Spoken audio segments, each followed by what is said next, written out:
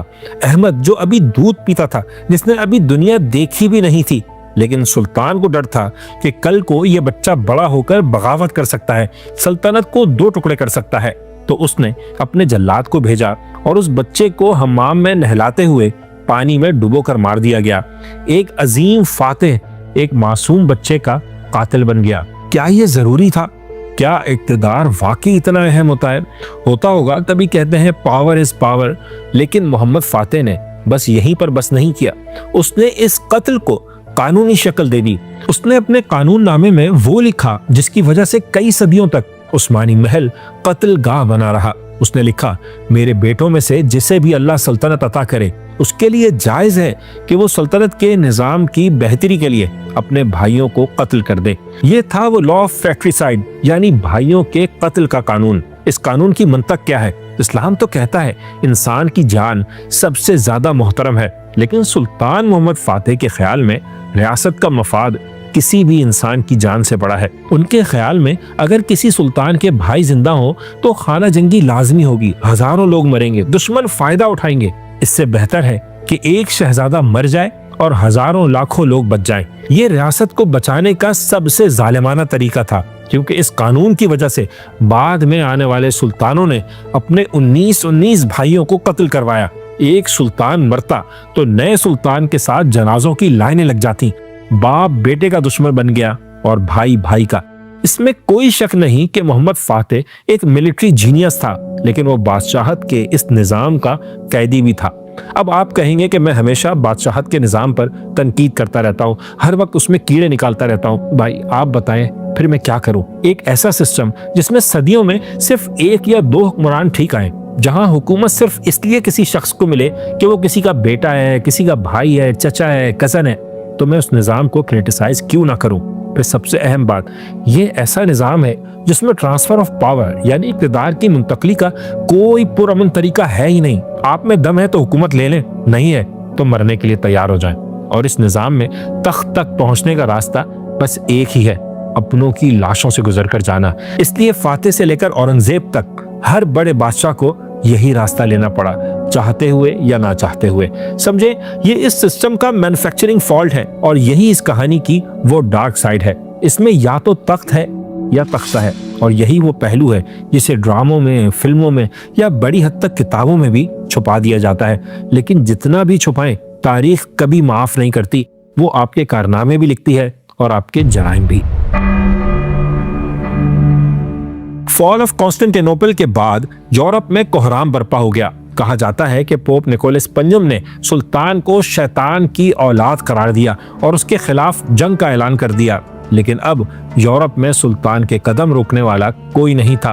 Europe میں کوئی مائی کا لال ایسا نہیں تھا جو فاتح کے قدم روک پاتا، اور زیادہ دن نہیں لگے، قسطنطنیہ ہی نہیں، یونان بھی سلطان محمد فاتح کے قدموں میں تھا۔ جی ہاں، کریڈل آف ویسٹرن سویلائزیشن بھی مسلمانوں کے ہاتھوں میں تھا۔ پھر ایک کے بعد ایک سربیا، بوسنیا، ولاچیا، کرائمیا، البانیا، یہاں تک کہ اٹلی کے ساحل اور ٹورانٹو پر بھی عثمانیوں کا قبضہ ہو گیا۔ یہ پورے یورپ کے لیے خطرے کی گھنٹی تھی۔